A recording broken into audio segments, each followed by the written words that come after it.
je čítanie pre Malokarpatskú knižnicu a dnes ideme čítať o fyzikovi Stephenovi Hawkingovi.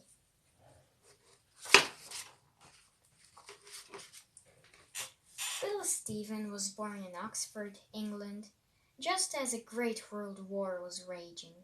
At night, he would look up at the stars and wonder what else was out there. His parents loved science, as did Stephen and his 3 siblings. They all ate dinner with a knife, a fork, and the company of a good book. Stephen was never top of the class, but at school everyone called him Einstein, like the famous scientist. One day he built a computer from clock parts and an old telephone. Curiosity always came before schoolwork with Stephen, but still, he made it into the best universities in England, Oxford and Cambridge. He wanted to solve the mysteries of the universe. Stephen was busy enjoying himself studying cosmology when suddenly he started dropping things and tripping over for no reason. Even his speech became hard to understand. Doctors told him that a rare disease was paralyzing his body, and he had only 2 more years to live. Stephen felt like the whole universe was falling down around him. Instead of looking down at his feet, Stephen decided to look up at the stars.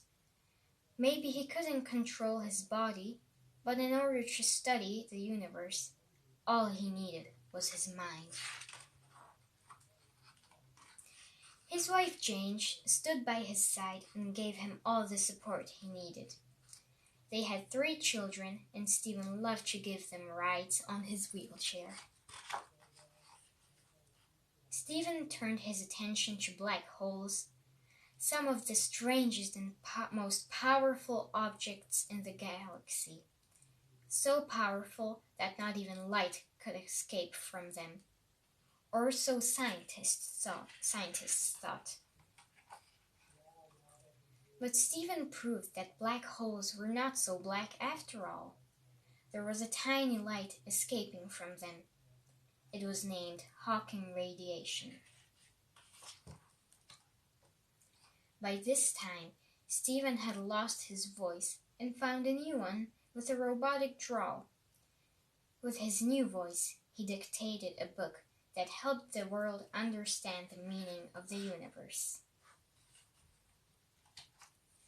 Stephen believed that one day humans would cross galaxies to live on faraway planets.